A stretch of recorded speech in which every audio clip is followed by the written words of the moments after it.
Hello, everyone, and welcome to Jets, Nets, and Sets, your voice for the ultimate in hardcore sports. I'm your host, Stephen Blush, joined by the ultimate co-host, my man, your man, the man, Tony Mann. How you doing, Tony? All right, Stephen. Hey, I'm excited to talk to our friend Ray. Yeah. Now, this week's episode is a bit of a misnomer. I mean, will we be talking about Robert Saleh and the 2021 New York Jets? Nope. Will we be talking about Dr. J and the ABA New York Nets? No. Will we even be discussing the New York sets of World Team Tennis? Well, not exactly. Correct. We are not even discussing New York. In fact, for this great sports story, we will travel due north. Tony? Do you mean Toronto Buffalo Royals of World Team Tennis? No. Or the New England Whalers of the World Hockey Association? Nope. Oh, you must mean the minor league hockey Lowell Lock Monster. Definitely not. I am talking about a pro tennis team so sweet and succulent they could only be known as the Boston Lobsters. And to tell his story as the owner of the Lobsters, let us please welcome the king of the softball swing, the viceroy of the Volvo, original 1974 Boston Lobsters owner, Ray CICCOLO. Welcome, Ray, to our podcast. Welcome, Hey, Ray. guys. How you doing? Welcome. Nice to see you both. Great It's to so see great. you, Ray. You know, we've gotten to know each other over the past few years. You were a huge help to my book and the upcoming film about World Team Tennis called Bustin' Balls, which just won a prestigious design award, by the way. Congratulations. Yeah, so you had so much to do with that. So we're just going to hold a little conversation. And I just kind of wanted to start, but you talk about your start in tennis, like how you got involved. And I don't know if it has anything to do with Volvo, but I know there's a Volvo connection to the sport. So kind of take I think that came a little later. I was reading a story, being an avid sports fan, as all Bostonians are. I was reading an article that said they're bringing in a new World Team Tennis, and Boston was an open market, and they were having an organization meeting up in Canada. You know, I just don't remember whether it was Montreal or Toronto, but it said, bring your check and you could own a team. So, like a crazy guy, I brought my check and I came away with the Boston franchise. Wow. What attracted you to the idea of team tennis? And I guess what were your expectations going into it too? Because this is not only a new team and a new league, but it's really a new concept of a sport. Yeah.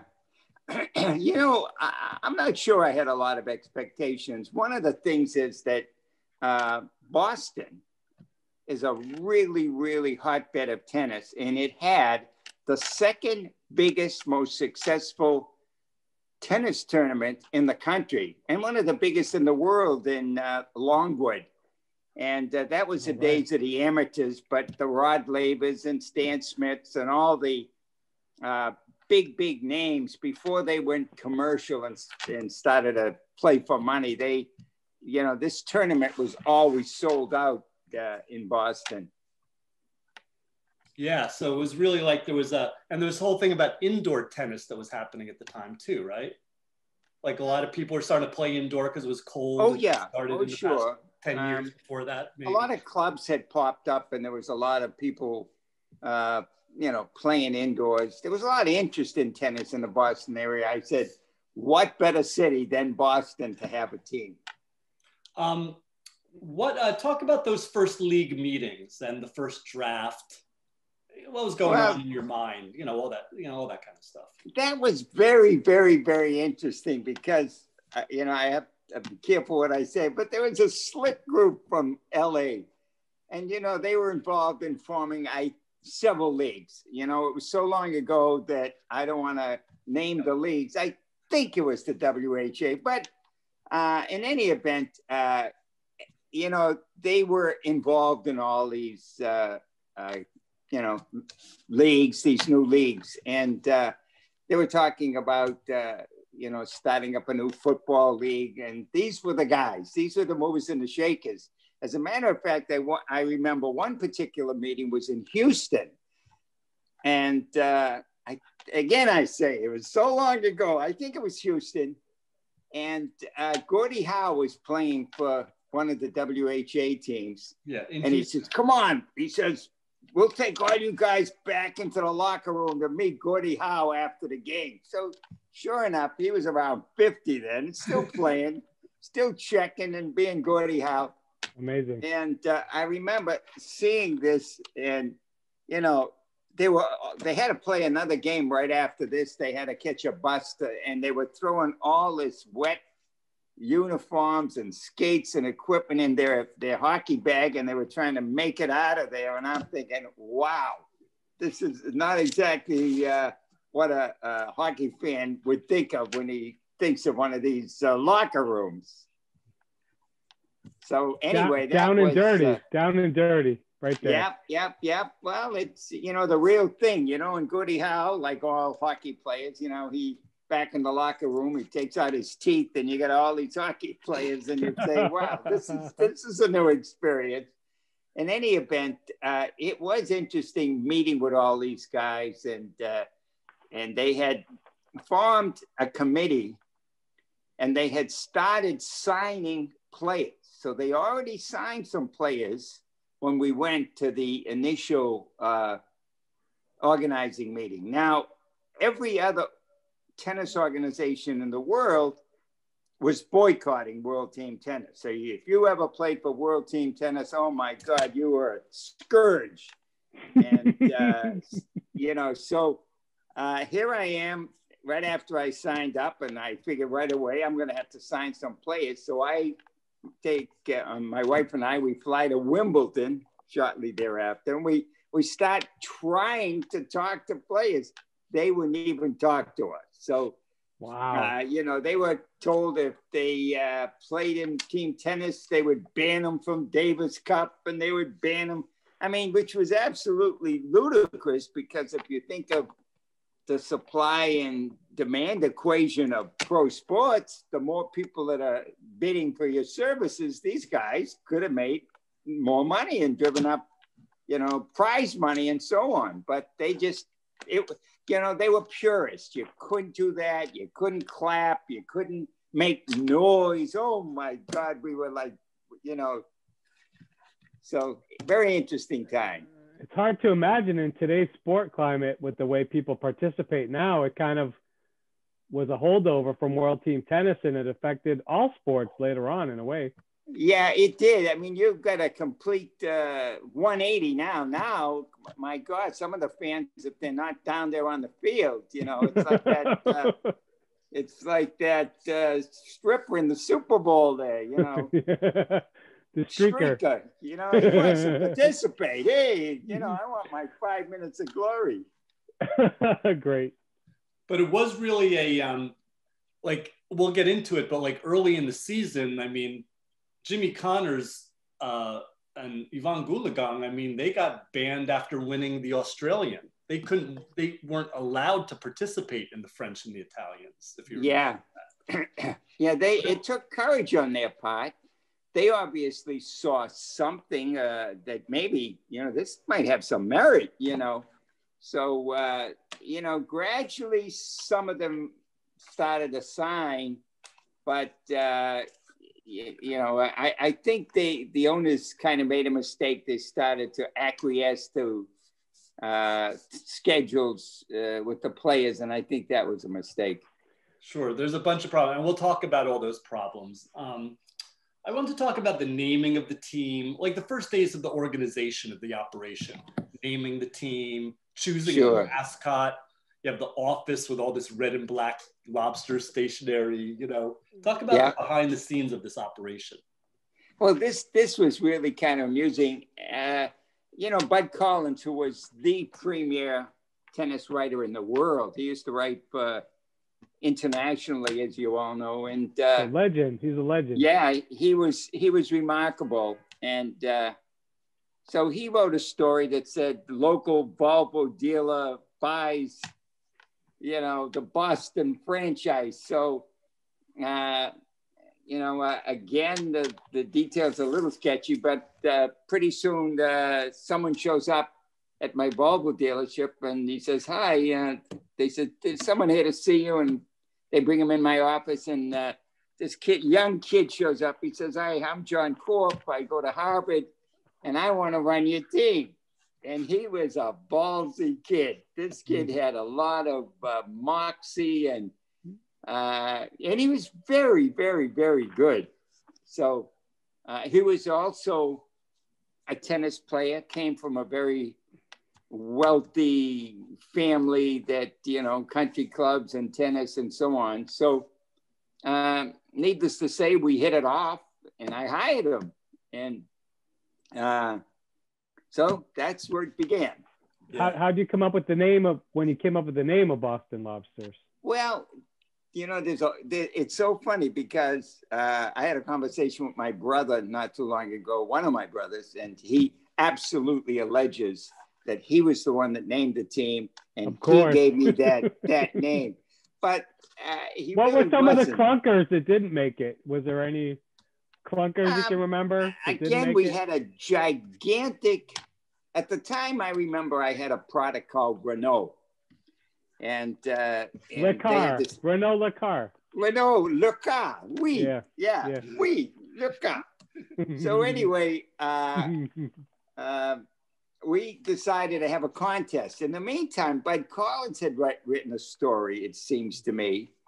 And in my conversations with Bud Collins, somehow that name came up. And Bud Collins, I'm almost sure, suggested that name in the paper.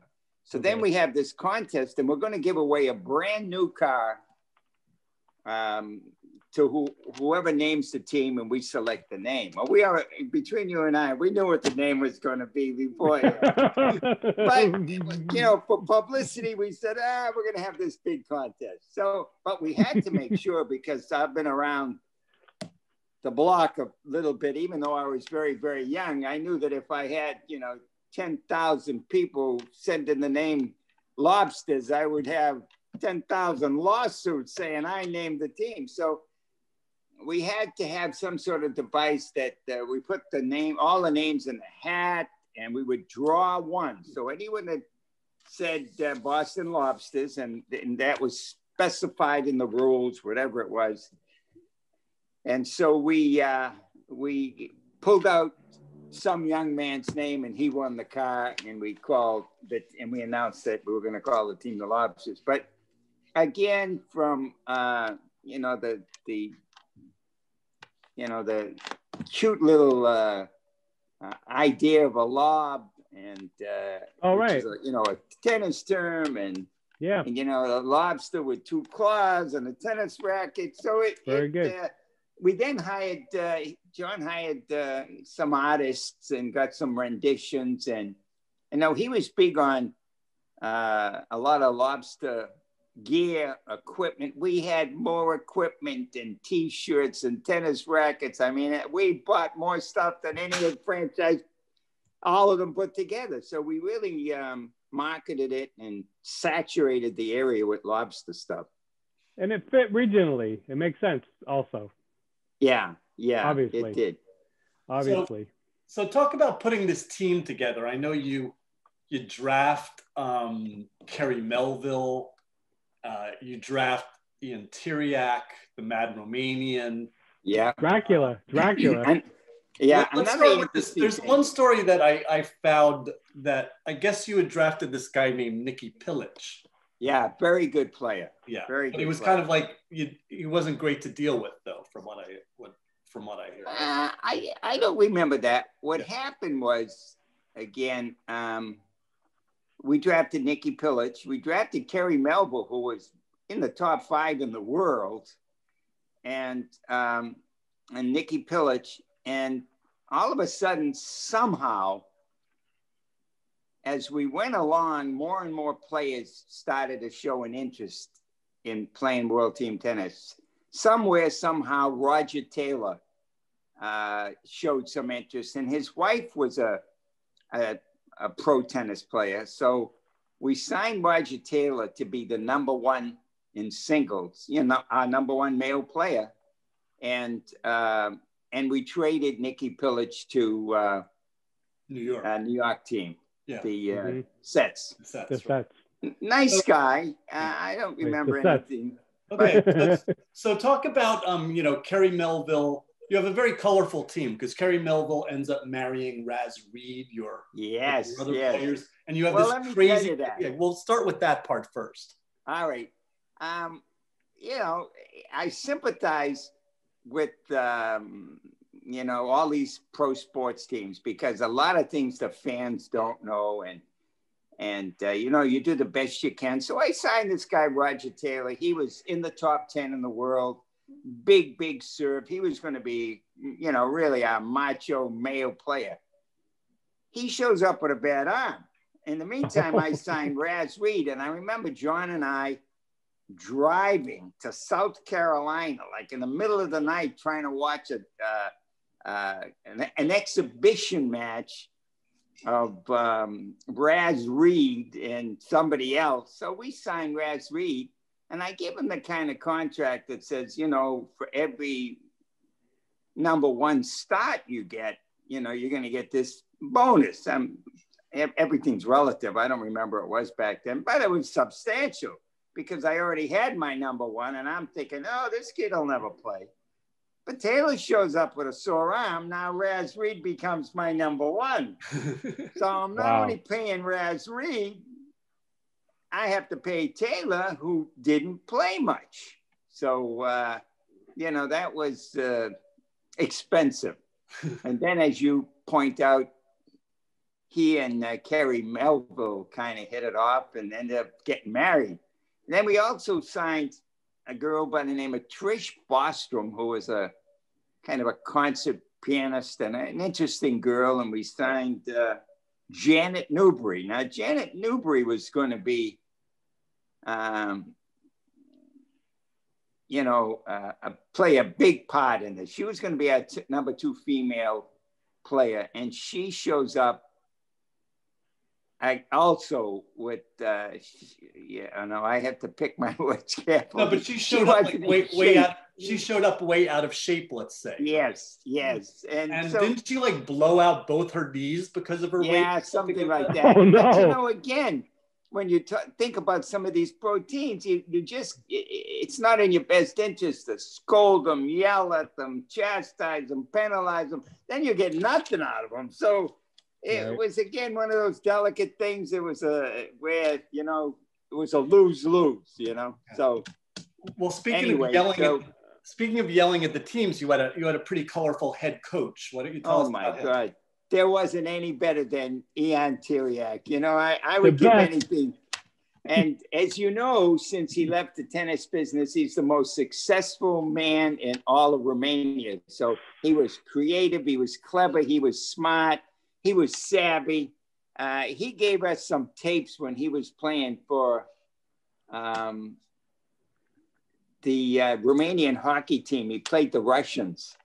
And somewhere in my archives, I have all these tapes of him playing the Russians, and the Russians were playing dirty. So this guy breaks a hockey stick over his knee and he charges the Russians. I mean, this guy was unbelievably colorful.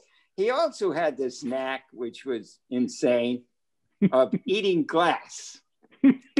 So I don't know how he started it, and he actually, it wasn't a trick or anything. He would eat glass. So we had this party at my house with all the players and whatnot.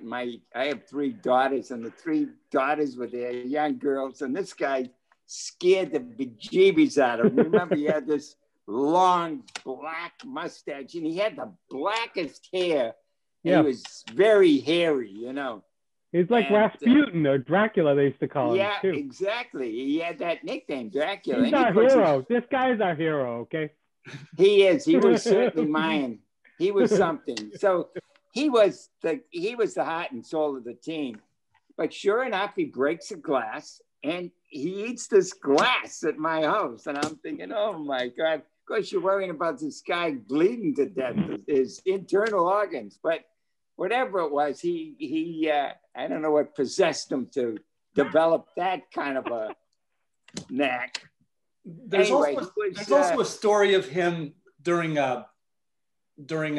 he's talking to the team and he pulls out a live lobster and bites its head off or something like that. Yeah. Again, they didn't know he had a lobster behind him, and sure enough, he's trying to motivate him. He takes out this lobster. He did a lot of things, and he was an intimidating guy. He was an intimidating guy. Absolutely, and he couldn't be intimidated. We have one particular game he was playing. It wasn't Detroit. It may have been Indiana, but it was late in the season, and he got some really bad calls, and he was threatening to take his team off the court. And so the umpire said, 30 seconds, during switchovers, you got 30 seconds. And he was continuing to argue, and they said, so they gave the point to the other team, and then they said 30 more seconds, and again, he didn't go out in the court, and they assessed another point to the team. Well, they kept doing that until we lost the game, and we lost the match, and that game cost us the playoffs. Right. So, and actually, just so you know, that was a game in Miami. Oh, was it? Yeah, it was against the Florida Flamingos. And that is probably the game that cost you the season. That probably cost Thank you. I knew it was, I was trying to recall that. Now I do, that name, the Flamingos, come to mind more than the Florida. Yeah. Yeah, so that's... you're in Florida now. Yes. So that... the other thing for me was that there were a lot of big league teams that own franchises like Los Angeles and Jerry Buss. He was a terrific guy. I had a great friendship with Jerry, and they wanted to keep their stadium occupied, to put some revenue in for their stadiums that sat empty all summer. So they got franchises. And so you got to meet a lot of interesting people. Jerry Buss, I remember one of our meetings to this day. He owned a small hotel in Palm Desert. And so one of our meetings was out there at Jerry Buss's hotel. Yes. All right. So, here you are, like a car dealer, and now you're rubbing elbows with all the big shots. Absolutely. It was a hoot. Probably one of the more interesting phases of my life that's had some interesting phases. One of the things was that, Bob Kraft was one of my first season ticket holders, and that's how Bob Kraft got involved with pro sports. And was his son your ball boy? He absolutely was. To this day, several years ago, I went to a Patriots. Yeah, several years ago, I went to a Patriots game, and Robert Kraft hosted me, and I was in his box before the game, and Jonathan came up and said, "I used to be your ball boy." So that's the only one. Everybody in Boston that had young kids that were into tennis at all. Ted Kennedy's son, he had to be a ball boy, and on and on. So again, you got to meet some interesting, sports does some interesting things to people and breaks down a lot of barriers. There was another interesting thing about your team was that there were a lot of young reporters who covered your team who went on to big things. Leslie Dan. Oh, sure. The biggest of all, I would say, is Mike Lupica. Oh, yeah. Mike at the time was at BC, and he became a tennis writer. And then from there, he went to New York. And of course, the rest. He's a huge, also Len Berman. And he's a big sports guy. Yeah. And I said Dan Shaughnessy was just starting out, and he covered, I was looking back at some of the bylines and some of these big sports guys, writers that covered the Lobsters. It was a riot because they were just getting started. Great. You know. How would you characterize the local press response to the Boston Lobsters? Too good. Too great. good. What I heard was that Red Auerbach was furious that the Lobsters were getting more press than the Celtics. So let's face it, he was just furious all the time anyway, okay? Yeah, well, anyway, you know, that's a story that got back to me. One of the writers were telling me that. But what we did, and the Celtics were in their heyday at that time, and every Sunday they were on national TV. You had to have the Celtics. And in May, the Celtics were always in the playoffs, so you knew that was going to be a big game. So one Sunday, we dressed up someone in a full lobster costume. And during the playoffs, and it was on national television, we got this guy walking around in a lobster suit. And for that, we got a scathing letter from the Celtics, which I cherish to this day. So anyway, you know, they weren't too happy about us raining on their parade. And looking back, I certainly can understand they were right. Well, this was a time for like a possibility for a new league to be a breakout. Like we didn't know at that time if World Team Tennis could have took over and become a mega thing, or any of these leagues could have. It was like a new experimental time with these new leagues. People were excited, and it's before kind of the franchising and all this type of stuff where players could just jump team to team. This is when players were on a team for their whole life. Like he was on the Red Sox for his whole life. Sure. They didn't have this thing where they could jump and get a bigger contract. So this is like a new opportunity, maybe a new sport would have taken over. So luckily the Lobsters got this great kind of all kinds of coverage. Some of the teams didn't, like the Flamingos didn't get great coverage. Yeah. We know that didn't. Well, like look at the Marlins. We're covering them more than they got in the day. Sure, but look at to this day the Marlins. They can't their attendance, and they've struggled. They can't draw anything, and so